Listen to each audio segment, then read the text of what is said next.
On today's episode of Higher Learning, I'm joined by John Geyer. John is a longtime friend, advisor, and confidant of mine, and somebody that I was so excited to have on the show. He's had such an amazing career working at companies like GE and leading the Digital Ventures and Innovations group at MetLife that I really wanted to pick his brain on all things talent, what he does in interviews. We even got some NBA basketball in as well. I really enjoyed this conversation. I think you're going to love it too. Can't wait for you to hear it. Welcome to another episode of Higher Learning. I am your host, Oz Rashid. Today, listeners, we have a very special guest. Today, we are joined by John Geyer. John Geyer is semi-retired, but he's also an executive in residence at Ernst & Young and led the innovations group at MetLife. John, how you doing? I'm doing great, Oz. How are you?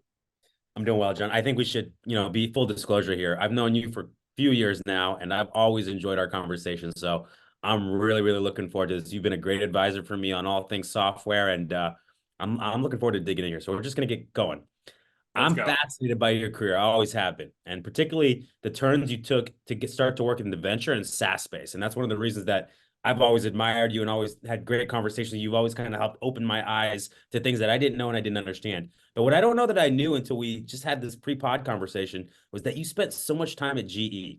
And I think I read Jack Welch's biography when I was like 15 years old. I've always been a little bit kind of obsessed with management and Neutron Jack and everything he had going with GE. So I'm just really interested. There's obviously quite a legend and myth around the times at GE when you were there. Can you help me understand what it was actually like? Help us separate maybe myth from reality. And maybe I also want to understand, what did GE do better than any company you've ever worked at before or since? Yeah, so it's a topic I'm very interested in because GE's gone through a lot of ups and downs over the years, and I happened to be there during a very big up time. I often say I reached puberty from a management standpoint while I was at GE. I really learned what running a business was all about. And so some of the things, when I think back to that time, some of the things I think about were they had really simple metrics. It wasn't a confusing business. Jack Welch grew up as a boxer in Boston. He wasn't necessarily an intellectual, although he was an incredibly bright guy, but he kept it simple. And so, he ran 200 businesses around the world, and either you were number one or number two in your competitive space, or you were gone. So the metrics were pretty straightforward. The earnings targets you had to hit, sales targets, et cetera. You could just write them on a half a piece of paper. So that was something I thought for a company that size was sort of refreshing. There was also a straight talk culture. Jack and the people he surrounded himself with called it like they see it. I remember a number of quotes that he had said during my time there. Things like, it's easy to manage for the short term and it's easy to manage for the long term. It's managing for both that's difficult. And that really encapsulates the challenge of business, is trying to find that sweet spot. Something I'm sure as you deal with every day. The other thing he talked about often was that there really aren't bad people in business.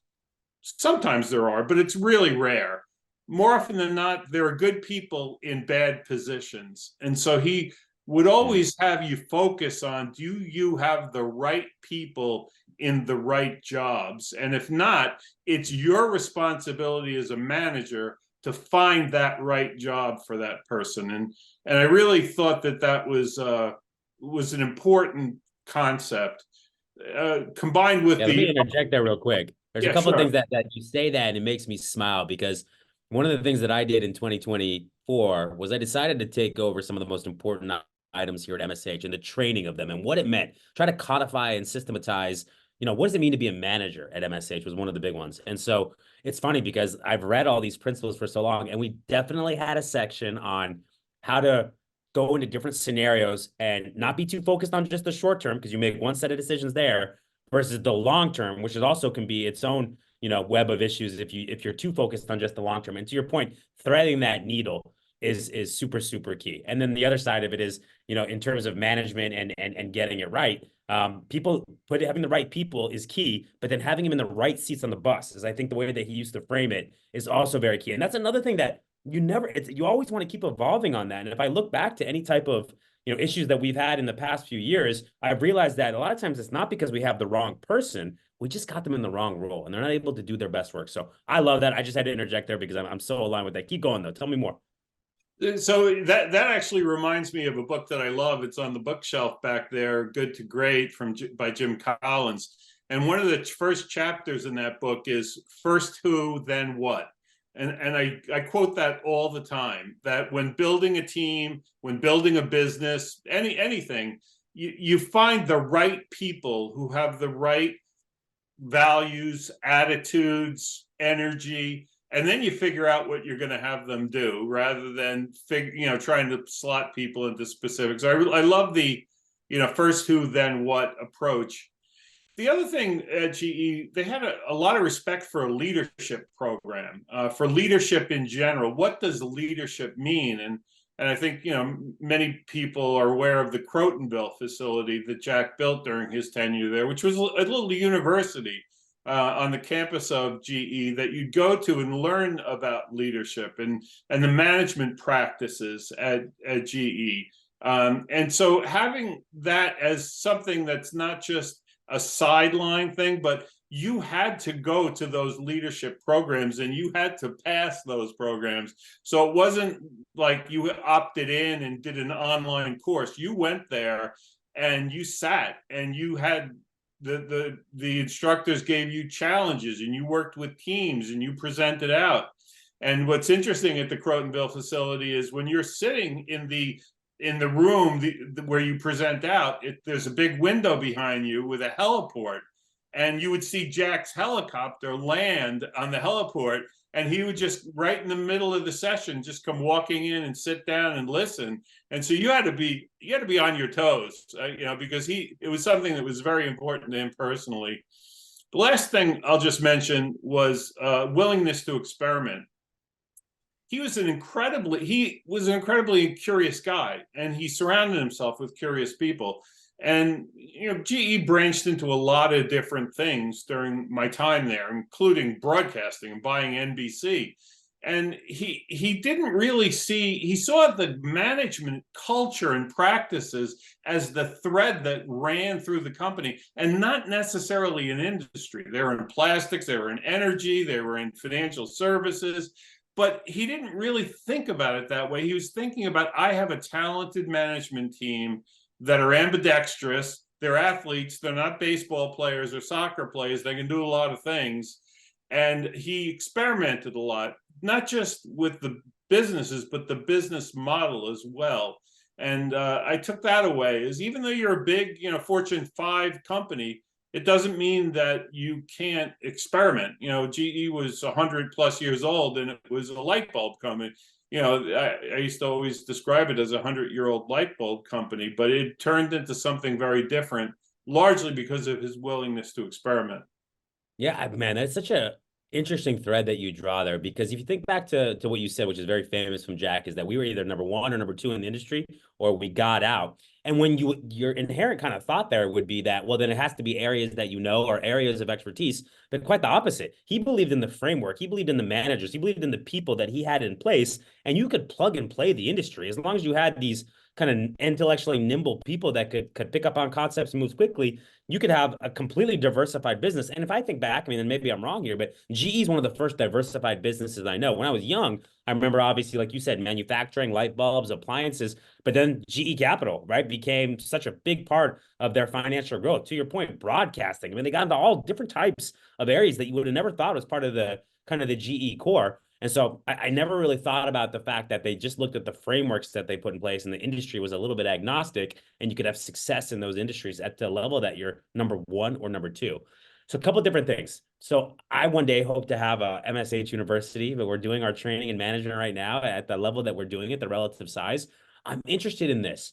Do you think that managers are born or managers are learned? And I think there's probably two parts to that, right? There's probably behavioral components that make some managers better than others, but then there's concepts and frameworks and things that you can learn. But I'm just interested, how did GE view that, and what's your kind of take on that?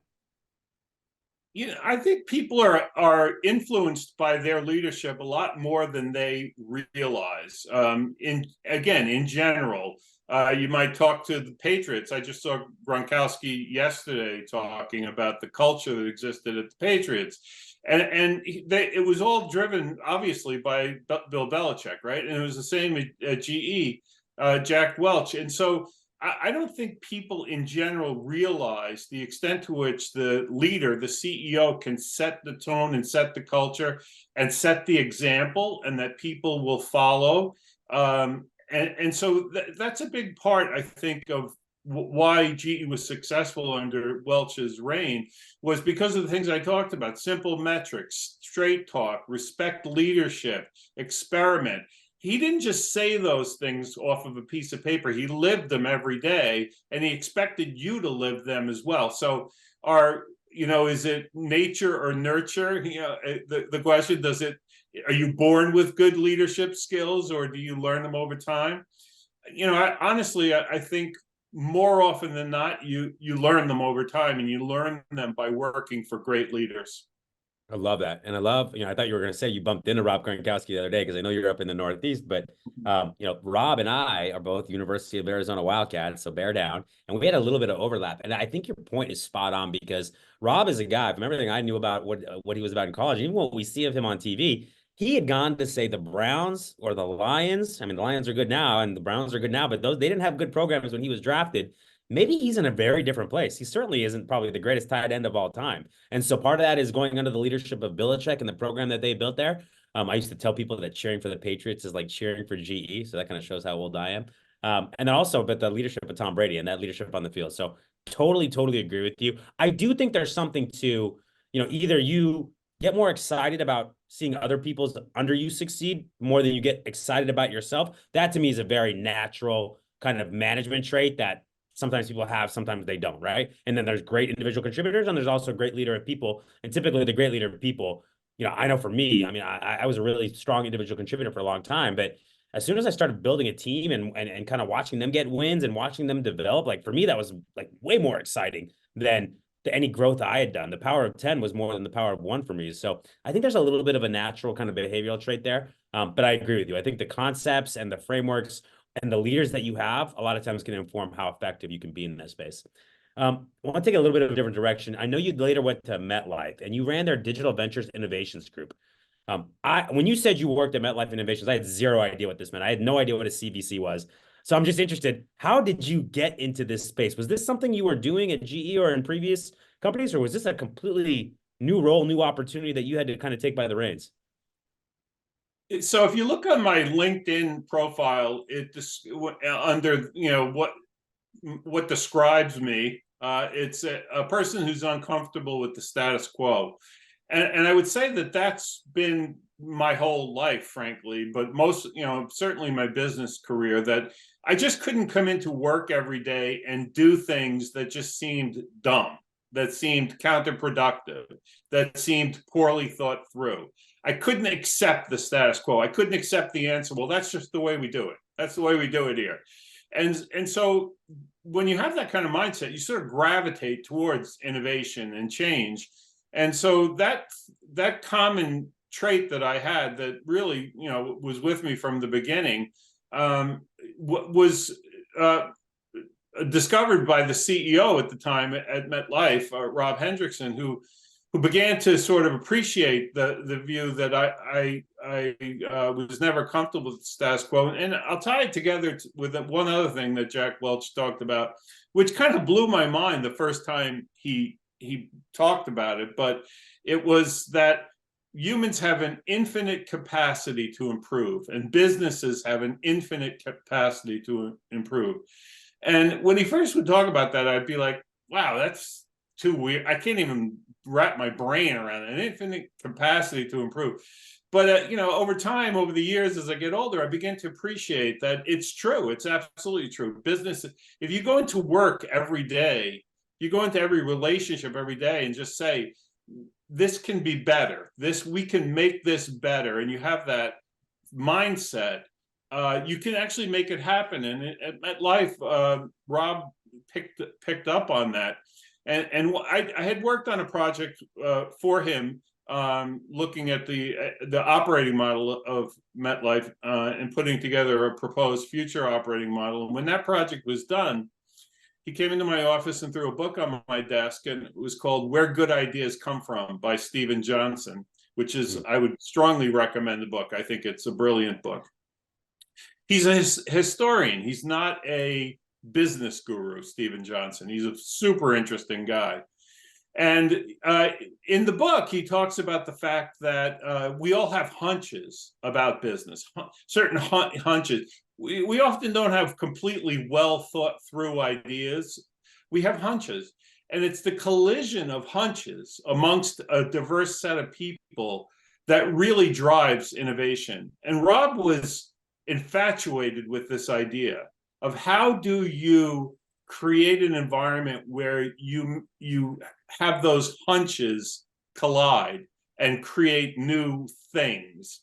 And so he threw the book on my desk. He said, Geyer, I want to know what the state of the art is of innovation at MetLife and elsewhere, and asked me to lead an effort to do a state of study. It took 2 or 3 months. We did interviews, focus groups, surveys. We looked at external companies. We looked at things that worked and didn't work. And I came back to Rob and the leadership team and said, you know something, we don't take this seriously, but there's only 3 things. There's 3 parts to this equation for us to be a very innovative company. One is you have to have innovative people, and I believe we do have a lot of innovative people. You have to have a supportive culture. I don't believe we have a supportive culture. And you need to have mature tools, because innovation isn't just a way to think about things. It's a way to get things done. And if you have innovative people and a supportive culture that can accept failure and not punish you for it, and has the right tools, mature tools in place to allow things to get advanced, you can innovate. And so he said, well, how do we do that? And the recommendation was create a group at the corporate center, reporting into the CEO's office, and establish that supportive culture and build out those mature tools, which is what was ultimately agreed upon and advanced. And that's effectively the group I ran for 10 plus years, was what we called it MET.io, with my team. Jackie, I love this show. I mean, where else do you get to hear stories like this? There is not enough of a platform to hear about the inner workings of companies and how these ideas come about. I'm just so fascinated by this. That was fantastic. I appreciate that, John. People aren't really familiar with corporate venture capital, right? Everyone knows about the VCs in Silicon Valley and has a high level idea of what they do. But I don't think that everybody understands that some of the biggest and most successful companies were funded by some of the biggest brands in the world, like MetLife. So I'm interested. What can you tell us about this ecosystem and your experience there, particularly leading the innovations group? So I'll tell you about that journey a little bit. I just want to add one last piece to what I mentioned before, which ties in to this quite a bit, which is market leaders, companies that are market leaders, really use difficult financial times to get a competitive advantage. When times are good, when the economy is rocking, everybody's doing well, it's tough to get a competitive advantage. When times are really tough and you got to squeak out a living, and you can innovate and drive new ideas and new programs and products and businesses, that's when the great companies thrive. And so that was part of Rob's thinking. We had just come out of the big recession of 2008.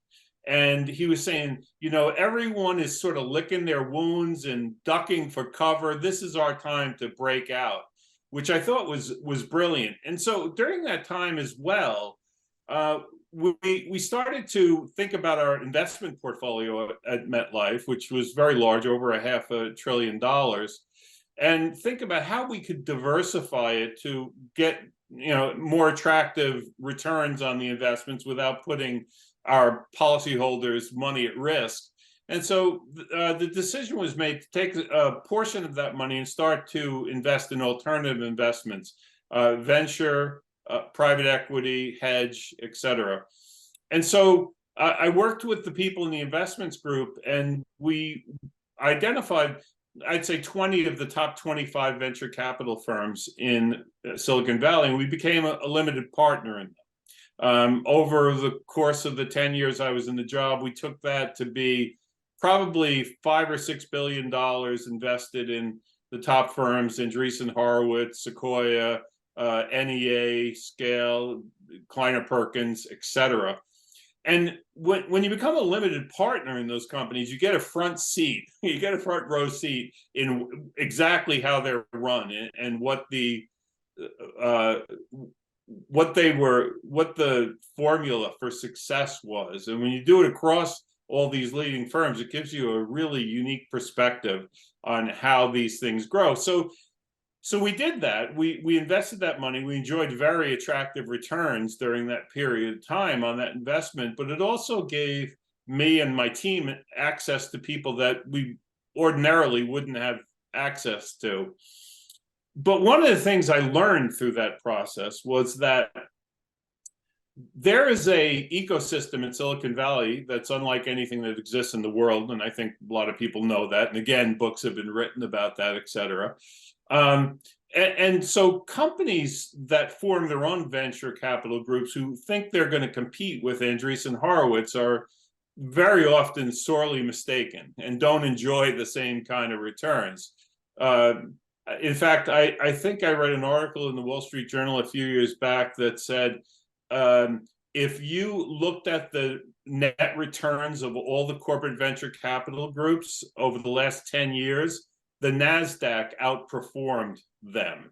And so the companies would have been better just putting that money into NASDAQ than building their own venture capital group. So what we did was, because of the experience that we had being LPs and really having good relationships, we did something that I'm going to frame. It's a little bit different, and we called it co-investing. So instead of standing up our own corporate venture group and sort of compete with these big investors, we went to them and said, we're interested in co-investing with you. So if you find a company that's interesting and they would like a corporate investor in the mix, we're open for business. And that turned out to be, I think, one of the smartest moves that we made, because we didn't have to have a pipeline of investments. We didn't have to stand up a big due diligence department. We relied heavily on the pipeline and due diligence of our partners in the venture capital world. But when they identified a company that was particularly interesting to MetLife for a lot of business strategy reasons and opportunity reasons, we'd co-invest with one of these 20 companies, and that was, I think, the right approach. And I'm not saying that approach is the best for every company. I'm saying for our situation where we were, it enabled us to enjoy better returns with lower risk, and it was actually it continues to be a very successful approach. Yeah, there's a few things you said that stand out to me. So going back to kind of the opportunities that come in down markets. I remember at the beginning of 2023, my CFO and I were discussing how we knew that things were going to be tough. It was going to be a fist fight all year, but that the best companies treated those like opportunities, and that chaos is a ladder. And now you can find, like you said, those edges, those advantages to kind of really take, the next step for your company. And like I look at like 2001 when the dot-com bubble was bursting, that's, how Amazon and Google were born at the end of the day. 2008, companies like Airbnb and Uber really were born from the ashes of those market issues and recessions. And so that was something that we were determined to do. And I guess the jury's still out. And, the toughest part about that is like staying on your feet and making sure like as you continue to get punched and all these different things happen, that you kind of stay the course on that. But I just think that's such a brilliant way to look at it, and that I'd love to hear that David Hendricks at MetLife had that kind of same approach. I want to ask you this, two sentences or less, okay? What is the one thing that the best VCs do? They spend as much time as necessary to get to know the founders personally. They invest personal time, whether it's at the country club or the golf course or at the restaurant or the bar or just sitting in offices and talking for hours. They spend a lot of time. It's interesting. I mean, they're putting, a lot of money at risk, and a lot of time it's their. I know you said two sentences. Sorry. Okay, go ahead. I want to hear it. Uh, they're putting their money at risk, their firm's money at risk, often their own money at risk. So there's good reason to do that. But I would say the best ones really do invest in people and not products and companies and businesses. And when you see them operate, when you see the degree to which they get to know investors at the founders at the molecular level, you begin to appreciate at the end of the day, it really is about people. Yeah, and I appreciate that due diligence there, because we know with VCs that they invest in 100 different things so that one or two moonshots pay off, and so there can be a little bit of like just throwing chips down on the table and seeing what happens. And you're right. I think the ones that have been the most successful are understand the founders they work best with, provide value to those founders, because now you get some of the most talented founders, right? Because they know they're getting your infrastructure, they're getting your support, that you're not just another company on the wall. And then they invest heavily in that and getting to know that. So I love that. And I totally agree. You've had a really long and successful career that I don't necessarily think followed a standard template. What are some of the keys to your professional success as you look back on your career? One of the things I did I actually retired from MetLife at the end of 2020. So the work I'm doing now with EY is actually part-time contract work where I work with strategic accounts. But as I left, I wrote down on a piece of paper a set of thoughts for my team when I look back on my 40-year career. And it was pretty simple, and it's not dissimilar to other lists of what drives success, but these were mine. And so the first one is be authentic, be yourself, be honest with me. People see through phonyism very easily, and once they do, they don't really want to do business with you too much anymore. So be authentic. Believe deeply in meaningful things and pursue them with passion, I think is really, really important. Obviously, acting with integrity is really key as well. People don't want to work with people who don't act with integrity, but integrity includes sort of standing up for things that may be unpopular, that you really believe in, that you think are the right things to do, but that it's unpopular. People with integrity will stand up and say, I think we need to change. Have conviction. Don't be discouraged by failure. That is I'm reminded of a friend who's a very successful salesperson. And I went with them one time on a sales call, and we came out, it was a horrible sales call. It felt like the client couldn't wait for us to leave the room. And we got on the street, and he said to me, I said, so how do you think it went? He said, I think it went great. I said, I think it went horrible. He said, Geyer, in sales, no means maybe, and maybe means yes. And so that was a no, but that really is a maybe. And so you have to have that kind of conviction, right? You have to have that kind of relentless pursuit to be successful. Always learn, listen generously, assume that every conversation that you're in is an opportunity to learn. In fact, this discussion we're having today, I'm thinking of as an opportunity to learn. You've done so many things, Oz, to learn from. Be bold. Take risks. Take calculated risks. Relentlessly champion unpopular things. People are so often so cowardly, right? They believe something, but they don't want to really put themselves out there and be bold and take the risk. And I think that's a mistake. And I think people could really learn from that. be humble, recognize that you're totally expendable. Everybody is, and that's a hard thing. Some people feel like they're expendable, and that's wrong.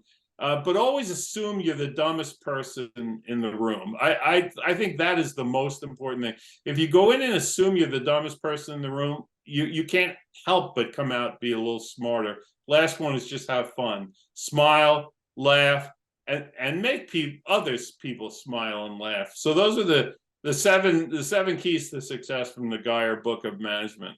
Oh man, can I be the ghostwriter? Can I help get this out and published down to the world? I love that. There were so many things you said that stood out to me. I think as I think about be authentic, and that's something that I've gotten to compliment a lot in my career is that I'm very authentic. But I think there's another side to that because you meet a lot of people who are keeping it real and being authentic, but they're kind of assholes or they're devious or they're like, and it's like in that situation, it's like, don't be authentic, pretend to be somebody else. But you're right. Like people can sniff through that at the end of the day. And so if you're a good person and you admit what you don't know and you're humble, I think those are really, really good things. And you're going to make a lot of great connections. And I think the other thing is like being the dumbest person in the room, another way to look at it is that surround yourself with people a lot smarter than you. So you are the dumbest person in the room. But even more so, I've always tried to take the approach that I can learn from everybody and anybody, whether it be my 5-year-old son, whether it be, somebody who's serving at a restaurant, a bartender, a VP of supply chain, or a CEO. It does not matter. There's all different types of life experiences and things that they have that I do not, that I can learn from. And so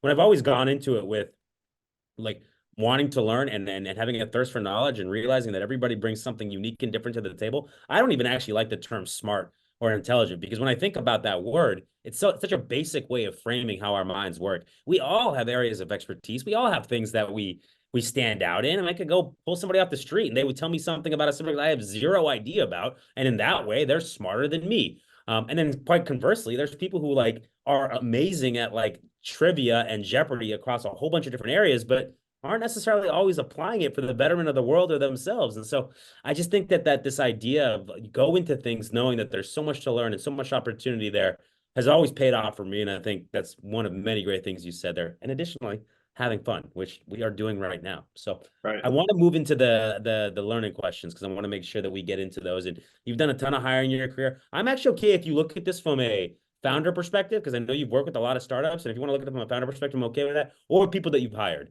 But let's start here. People that you're bringing into your orbit, people that you're bringing onto your team. Do you have kind of a core philosophy about what your expectation is or what you want or how you go about it?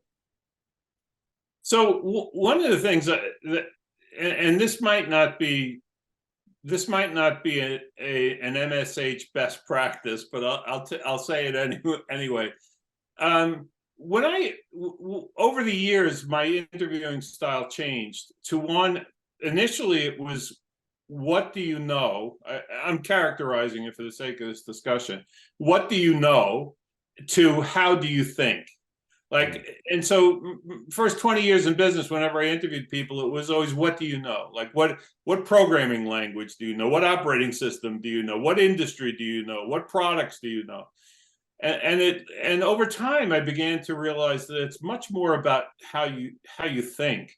And one of the things I've always looked for in the people that I brought on to my teams, and I really have enjoyed a lot of success with having teams that stuck together for quite a while and got a lot of things done, was I looked for systemic thinkers, which I think was, again, something that I learned at GE, which is it's like a biological organism, a business, and that everything that you change has an effect somewhere else. I mean, how many people have you talked to who hurt their knee and then suddenly they have a back problem and then they're getting headaches, right? It's the same thing in business, which is if you tweak this one thing on the right side, what happens to the left side? You increase your price on your product. How does it impact your customer service operation? There's a lot of connectivity. And so the first thing I would always look for is people who think systemically. And I would do that by talking to them about the roles that they've been in before. How did that role fit into the whole organization? And how did they impact the entire system? And not just they delivered a project on time. Okay, so you did that, but what did that represent for the company? Did it give them competitive advantage? Did it unlock growth opportunities? Did it drive down their operating expense ratio? Like, how did it impact the company? What was the systemic impact? And so that's the thing I would point to. But the part that I said might not be considered a best practice is when interviewing people or building a team, and once I got to this shift from what do you know to how do you think, the minute I would realize that a person does not think the way I was looking for, the systemic thinker, that would be the end of the interview. And sometimes it would be 5 or 10 minutes in. Like How would you do it then? So then you get to the point, and then how are you exiting stage left gracefully? I would say, you know what? I really appreciate you coming in today. I think, I'm looking for somebody who has a little bit of a different skill set. I appreciate and respect what you do. You love to work on a little, a piece of work and get it done, and that's great. I'm looking for somebody who thinks a little bit differently. Thanks so much for your time. Okay, so listen, let me give my take on that. And as the resident expert here on the podcast on all things hiring, actually, I disagree with you. I don't think that that's bad practice, and I'll tell you why. I think that the main responsibility for us when we're hiring is spending the least amount of time with the people that aren't the right fits and spending the most quality amount of time with the people that are the fits. And so that doesn't mean I think you should make anybody feel bad or realize that if you create a bad customer or a candidate experience that might not have ramifications. But it sounds like you are very direct and open about it, and you're not being very disrespectful about it. You're just letting them know, I know what I need to know now. I don't want to waste your time. I don't want to waste my time. So if you can, I think it's all in the execution. To me, what I always used to talk about, and we would train recruiters here at the company. And it's funny you talked about systemic way of thinking because we used to kind of be very like block and tackle about training. If they say this, you say this. If they say that, you say that. And then we learned, oh my God, we have to really kind of just change the framework of how you think because we can't actually practice every scenario. And you're going to have to be able to think on your feet in those different types of situations. So we've actually seen great returns from getting people to that systematic way of thinking opposed to, just read and react. But to your point, I also wanted to make sure that my recruiters, I want them to build relationships with people, definitely, okay? But I also don't want them to waste people's time, and I want them to know that they have limited time, that they should look at their work as an hourly rate, that they only have a finite amount of time to spend, and they need to spend their time with the right people. And so when you get to a point and you really want to build your funnel of questions and qualification from the beginning, where some of the ones that are typically deal breakers, where the most people get knocked out, and you may not be able to tell it by a resume or an initial pre-screen, get to those early. And then you get to the point of saying, you know what, I really appreciate this. This opportunity right here is not the best one. The good news is I know a little bit more about you now. And when that right opportunity comes, you'll hear from me and you can feel pretty damn sure that it's going to be a great fit. But this one right now, I don't want to waste your time. If you know of anybody that has XYZ, please let me know. But otherwise, I want to keep in contact with you. But this just isn't the right fit right here. And I actually found the execution of doing that in the right way, people appreciated that. Sometimes they're a little bit caught off guard. Did I say something wrong? But if you can explain it to them in a way, I think that's the right thing to do. So I actually don't think it's bad practice. I just think it comes down to doing it the right way. I agree. And there's two other points that are related to this. One is, again, back to GE and the up or out mentality there. They were famous for the bottom 10% were exited every year. And that was a very difficult thing to go through. But I'll tell you something, Oz. I can't tell you how many people came back to me years later and said, you know what, that was the best thing they ever had. It was very difficult at the time. You delivered tough messages to me, and it was traumatic, but it was the best thing that ever happened to me because when I look back, I realized I was in a completely different role. I went back to school. I got a different education, a different, certification, and I'm so much happier now. And so very often the people that are the poor performers are as miserable as you are about them being poor performers. And I'm not saying you're doing them a favor by exiting them from the business, but very often it unlocks some newfound interest or opportunity for them that they would have never explored potentially. The second thing I'll mention is, and again, it goes back to the book Good to Great, the whole notion of diversity drives innovation. Diversity drives a lot of things. And one of the things I learned from reading that book about the hiring process is the people you want to get an opinion from about a particular candidate should be a very diverse group of people. Very often, leadership teams, they're hiring somebody and they'll have the 2 or 3 people that are like direct reports to the leader interview the person, and that's it. And it's not really a diverse opinion. And so what I tried to do over time was think about the interviewing process and think about, I want to get an opinion from a young person and an old person about this. I want to get an opinion from men and women. I want to get an opinion from long tenured employees to brand new employees. I want to get an opinion from American people to a more diverse international point of view. I would think about the interviewing process as an opportunity to get lots of different perspectives about a person, and not just the perspectives of the people who I work with every day and I'm closest with.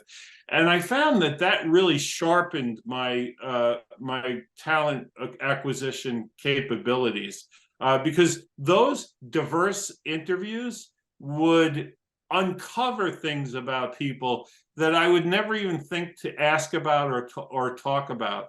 And so that's something I learned. I wish I had learned earlier in my career, but I think it really helped me identify the best candidates for roles. Well, I think this is brilliant. And I think this is one of the reasons that you're helping and advising me on the hiring software, because you have so many great ideas like that. I totally agree with you. I think there's a couple different things I think about when you say that. One is, whether we realize it or not, our default is to hire people that are a lot like us, like the same things, have had similar experiences, things like that. Bringing in a diversity of people to do that allows you to make sure that you're getting out of that box, right? So that's really important. Two, if you're only having people on your team, and especially if you're letting them know how you feel about them from a feedback perspective, there's going to be some groupthink there. There's going to be some, the highest paid person in the room opinion is the one that matters the most. So I think that's key. But here's the other one, and maybe unrealized value of what you're talking about. I look at it from a candidate experience perspective. So now when you're going in and you're meeting a wide swath of people, and you're getting different points of view, and maybe they're seeing people that look or have had experiences like them. Maybe they're seeing different points of view in the organization that are really beneficial for them to understand. And if they are consistently on message, but they come from all different walks of life, like you said, early in their career, late in their career, international or American, whatever it may be, that is so compelling for somebody who's in the interview process. And especially if you're going across all these different types of perspectives and they're still getting past all that, you can feel pretty dang good that you're making a great hire. So I think that's a really, really great point on your part. I want to ask you, I'm going to ask about a memorable interview. So if you got one, let me know. But I'm actually going to take this. I'm going to throw my first curveball of the podcast here. You sat in a lot of pitches, and you have given me really great feedback on pitches as well and pitch decks. I'm interested. Memorable pitch that you sat in. You don't have to name names, nothing like that, but maybe just something that stood out to you. Any that come to mind when I say that? Yes. Right. There was a company that actually still exists today, and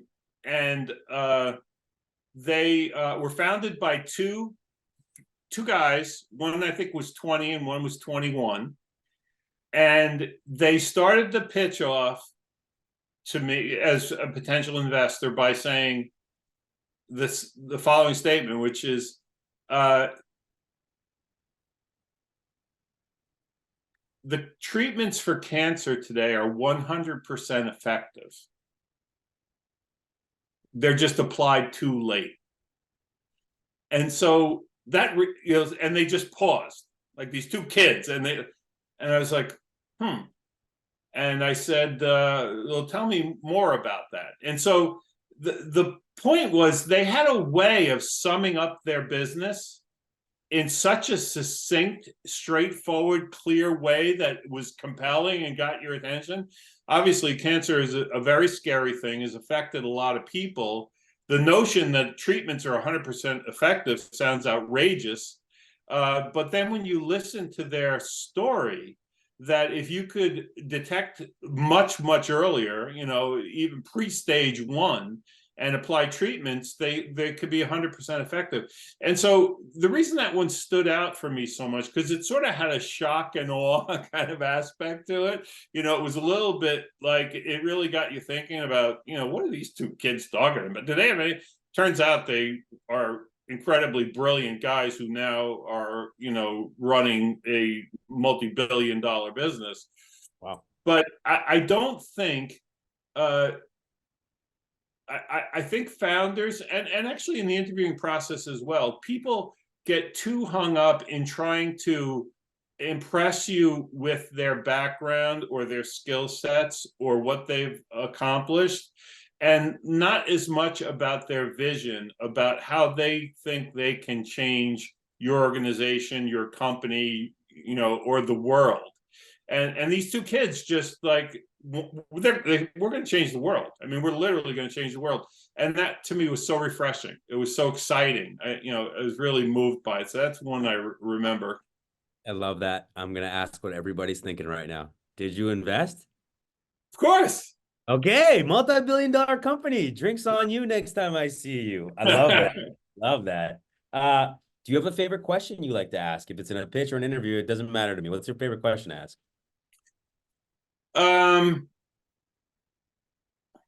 Wow.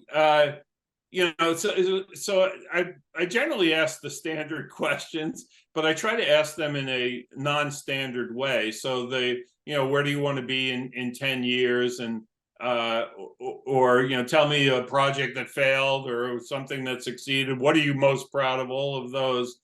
I try to approach those from different ways, but I'll tell you, I think if you talk to most people that I've interviewed, they would say he asked a lot more questions about like what's your favorite place to go to on vacation and why. Tell me why that's your favorite place, or what is what form of art is most interesting to you? Like, is it music? Is it movies? Is it painting? Is that? And because I really just want to get people talking about themselves and sort of what moves them or what motivates them and how deeply do they think about things? How deep are their answers to those questions? And if I get people to say, I like music, I don't know why, I just do.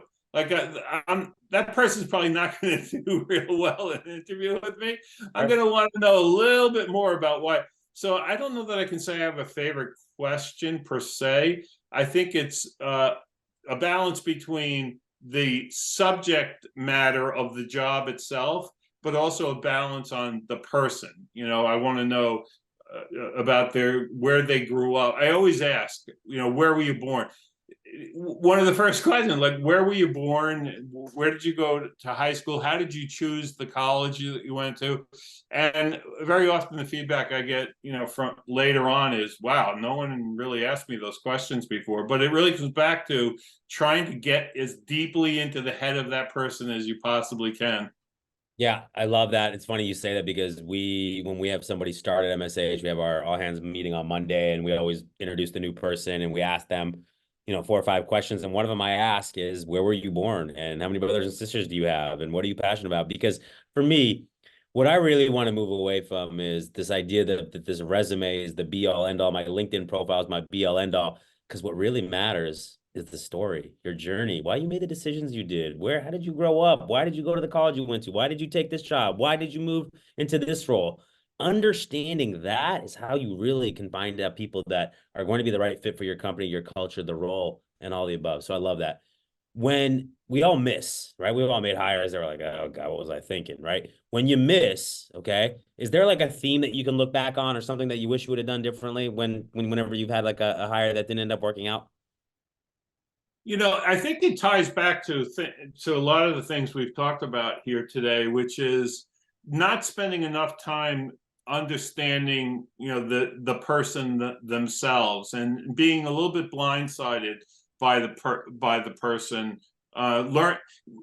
Learning something about them 2, 3, 4 months into the job, and you say, I should have picked up on that. I didn't ask the right questions. I didn't have the deeper conversations in the interviewing process. And so when I think back on the people, the misses, which honestly, maybe I've been very fortunate. I really do think I've actually been fortunate that I've had a lot of good candidates to choose from. But I think I did not get into that. I shifted too late from what do you know to how do you think, and where I missed was when I didn't really get deeply into how do you think? Are you a systemic thinker? Or do you have empathy? You know, those kinds of things turned out to be much more important. And I didn't really pick up on those earlier in my career. Okay. Last hiring question. What do you think is missing in hiring technology right now? Well, one of the things before we even get into the technology aspect, I feel like hiring is perhaps the single most important thing that people will do in their career, particularly as they become managers and leaders, et cetera. And it's probably the thing that they are least skilled in, that the company provides the least support in how to do it. There somehow, some way along the way, the view became these are our leaders are smart, they'll figure it out how to hire good people. And it's not really, it's sort of like innovation when I went back before about supportive culture and a mature process. It's the same thing with hiring. Do you have a supportive culture and do you have a mature process? And very often the answer is no. And so uh, that that mature process can be captured in technology to not make the decision. I mean, there's no way I think technology should ever make a hiring decision, but it can structure the process in a way, it can help structure the process in a way that enables the hiring manager to get information and data back in a way that they never, in a structured way, in a consistent way that they never could before. And I think if you can use technology to put some structure and rigor and repeatability into it, and you can improve your hiring 10% even, like I'll be modest, it can have significant impact on the performance of a company. And why it's not appreciated as perhaps the most important thing, I don't really understand that. But I know the companies that really take it seriously, like GE, for example, you know, we spend a lot of time on it at GE, outperform peer groups by a significant amount. If I had a bunch of people in this room right now, I'd give you a standing ovation. It's one of the great mysteries in my life. Honestly, I feel like I'm taking crazy pills. I don't get it because, to your point, okay, when we move up and ascend into management and executive leadership, okay, a lot of times we're getting there because we're strong individual contributors. We have great pelts on the wall. We have great results. Not necessarily because we're going to be great managers and leaders, but that's okay because there's tons of management books out there. There's tons of people that you can learn from, and you can kind of get where you need to go from management. And yet, whenever I talk to people about hiring or I meet other founders or other leaders, and they tell me how critical this role is to get 50% off my plate or to do XYZ or to drive my business forward, and then their actions and how they show that level of importance, it's a complete dissonance in what's going on there. And I'll give you an analogy here. If you think about bringing people into your organization, the type of like gremlin effect that can have in a bad way or a really positive effect that can have on your company. And if we really sat down and thought about that for a minute, even a huge organization or especially a small organization, that impact is huge. And yet it's almost like, you know, I'm going to use an analogy here, parenting, right? And bringing a kid into the world. And imagine if we took the same approach. You know, I'll show up late to the maternity ward and, you know, I'll play it by ear and I'll figure it out as we go along. And I'm not going to do a lot of prep or thought or any of that. And hopefully it works out. Maybe it works out. If it doesn't, you know, we'll find another one. We don't do that. We don't do that when it comes to parenting. We give it the seriousness it deserves. We put a lot of prep. We have anxiety over it. Okay. Maybe I'm making a false analogy here, but I just think when you're in a business, the biggest thing that you do as a hiring leader or as a manager is the people that you bring to the organization and then how you develop them. And obviously, if they're great, how you retain them. But that bringing them in is the first big part. And if you don't put the time and due diligence, I just see so many leaders treated as a burden. Like it's like, oh, you're pulling me away from what I love to do. I got to focus on this. I got to work with these recruiters in this agency and blah, blah, blah, blah, blah. I just don't feel like people understand it at the level that you distilled it at. And it drives me crazy. And you know what? The best proof is exactly what you said. GE, Amazon, Meta, Google, these companies have their flaws. There's no question about that. But they put so much emphasis into people, into hiring, and then look at their market cap. They're the Magnificent Seven. Look at what they do in down years like 2023. Look at the type of talent that comes from those organizations. Look at how people are running through walls to bring those types of people into their company. It's because they put importance on that. And then the companies that don't doing that are just, they're behind. There's just no other way to put it. It, Okay. it's true. It's true. But So I'll go back to one thing. One last yeah, thing. The be authentic. Like that is probably, as I'm now reflecting on your question about the interviewing process and what is the one question and where have I failed and all that. That's the thing you need to get to the bottom of immediately when you're meeting someone is, are they authentic? And the only way you do that is through what my staff used to call deep cross-examination. Like if a person had a point of view or a view on something, I would want to really get down to the molecular level and understand what is the foundation of that view. What's a to understand, are they authentic or are they just telling me what they read in a blog last week or something, or the hot topic of the day? So I really think it all starts with being authentic, and I think those companies that you mentioned, many of them really look to hire people who are authentic. yeah. I mean, there's such a thing. Interviewing is a skill. And so there's some people who are amazing at interviewing, but then when it comes time to do the work or the first day, and you're getting something far diminished or it's not But quite the same. here's an interesting thing, though, that I think a lot about when it comes to this topic. I think about Salesforce.com, and interesting. How does Salesforce.com? So the reason Salesforce, the raison d'etre for Salesforce.com is we think that if we put a structured process in place and capture data and analyze it, and we can improve the efficiency, effectiveness of our sales force. And so companies have done that, and Salesforce.com, is legend because they've captured so much market share and they've improved the productivity. And a lot of the basic principles of why Salesforce.com has been so successful in helping optimize the performance of sales organizations, the same principles hold true for hiring.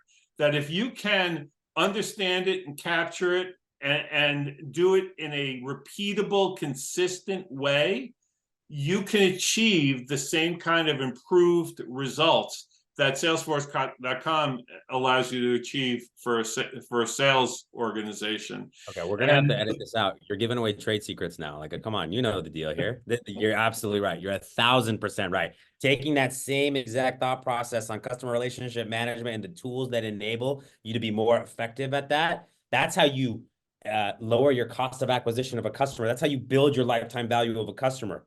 What about the cost of acquisition of an employee? What about the lifetime value of an employee? That's also very important. So, but you know what? We haven't had to convince anybody that sales are important. We've known that since Adam and Eve. Unfortunately, for whatever reason, hiring does not get that same love. And I am on a desperate mission to change that with your help and many others. All right, a couple of things I want to ask. What are you working on right now that you're really excited about? Anything in the residency in E&Y that you're really excited about? so we're working on a couple of things relative. Like one, for example, is on climate change and that fact that insurers are pulling out of certain parts of the country and the world, frankly. But let's talk about the United States because they represent an unacceptable level of risk, and whether it's forest fires, tornadoes, hurricanes, you name it. It really puts people at a distinct disadvantage. If you're living in an area, a broad area, the coast of Florida, and a number of insurers just pull out, and suddenly your homeowner's insurance goes from $1,000 a year to $10,000 a year. That has significant, obviously, financial ramifications for most people. When in fact they're painting with far too broad a brush. That if you really look at a more micro level, the risk you can detect risk using technology that exists today at a much more precise level, and 90% of the people that are affected by these practices would not be affected. So the whole notion of improving underwriting systems and risk assessment systems using all this AI and sensor technology, et cetera, to better understand risk and price it properly, and not either exit regions that should not be exited or not charge rates that should not be charged is something that's really interesting to me, and I'm pretty deeply involved in that right now. Mm, I love that for home insurance in Florida where I live. So keep up God's work there. Right. Um, you had one bit of advice, career advice to offer maybe your younger self or somebody early in their career that you didn't know then, but that you know now. What would it be? This question is, there's a high risk that I'm going to say an obvious answer because that question's asked a lot, and a lot of people give do what you love and those kinds of things. Um, I would say career advice is understand that the intersection of what you're good at and what you love to do, because I really think that that is the key right there. It's something I've lectured my kids about for decades, actually, which is you could be really good at something and hate it, and it shows, or you can be really bad at something and love it, and it shows. Like, you're likely to be unsuccessful in either way, even though some people struggle through that. They don't, but the ability to think about what is it really that motivates me and gets me excited, and what is it that I'm good, a realistic hard look at yourself and say, am I really good at this, and finding that intersection of what I love to do and what I'm good at is the search. And it took me a long time in my career actually to get to that point, but that is the search, and you can't ever take your eye off that ball. You constantly have to look for, what do I love and what am I good at? Yeah, and I think it's like the Japanese term, I'm gonna butcher this, but it's like the Ikaji principle or the hedgehog principle, right? Where it talks about what are you great at, what do you love, and what can you like give yourself a good life with, right? What can you be financially successful? And if you can have the intersection of those three things, then you are in the center of this area that is just you enjoy going to work every day. Sweet You spot. love it. You love what you're doing. I love that. Right. One last question for me, and this is not for the listeners, this is for myself. What is the New York Knickerbockers ceiling this year in the Lord and Savior 2024? What can they do this year? You tell me right now. Team presently constructed. Well, if you had asked me before Julius Randle dislocated his shoulder, I probably would have given you a different answer, because I think he is a key piece of the ingredient. So I think their ceiling has been, even though they haven't come out and said yet what the time frame is, and Steph Curry came back after 11 games from a separated shoulder, so knock on wood that happens, but I'm assuming it's going to be longer because he plays a much more physical game. I think second round, I think Tibbs is the kind of guy, and it goes back to a lot of things that we talked about. He looks for a certain kind of systemic thinker. If you look at the DiVincenzo and the Hart, the people he's picked up, OG, they're all selfless people who think systemically, and he's building them piece by piece, and he's going to build a championship team. I believe he is going to build a championship team. This year, probably not. Next year, 50-50. Year after that, pretty good chance. Okay, well, here's the deal. I love the OG acquisition. Perfect player for Tibbs. You guys got him locked up long term. You're in a great spot there. I actually think the opposite of you, though. I think Julius Randle is actually the one that is ultimately holding you back. I don't think he's a Tibbs guy. I think he puts up good numbers. Effort's not there all the time. Not great defensively. I think that for you guys to take that next big step where you're into the Boston and Milwaukee conversation is you got to flip out another big for Randle. Or maybe it's a Donovan Mitchell, right? Maybe get some more scoring in the backcourt, although your backcourt will be very small at that point. Although I think you traded for OG with the thought that you could go get Donovan Mitchell and now survive having a small backcourt with a big guy who can cover wings like OG. But I just don't feel like that with that Knicks championship happens, and God bless you if it does. I don't see Julius Randle catching confetti in his hair, but we'll see. I could be wrong. Well, let me just say one thing about that, which is you can sometimes you can't teach an old dog new tricks. And I was, if you asked me last year, if you made that point about Julius Randle last year not fitting in, not giving 100% all the time, I would have completely agreed with you, and I would have said, I think he's good trade material, and I would ship him out. I think that old dog has learned some new tricks just this season, just the last 20 or games or so. he's bringing it every night. He's playing a more complete game. And so we'll see. You could be right that he's the broken part of the system. But I have come around to the view that maybe Tibbs has taught this old dog new tricks. Listen, I want it for my New York friends more than anything. They love basketball. You deserve a great team in the Garden, one of the best places to go watch a basketball game. I will remind you that at one time you told me that Kevin Knox was the best prospect on the Knicks and that Kristaps Porzingis was better than Devin Booker. Both of those things have not played out. But I'll leave you be. I'm hoping the best for you, John. I really appreciate you coming on. Thanks for having a good conversation with me and looking forward to this episode coming out. Thanks so much. All right. Thanks, Oz. Have a good day. Bye-bye. Thank you for listening to Higher Learning with me, Oz Rashid. If you enjoyed this episode, please leave us a review and be sure to subscribe so you never miss an episode.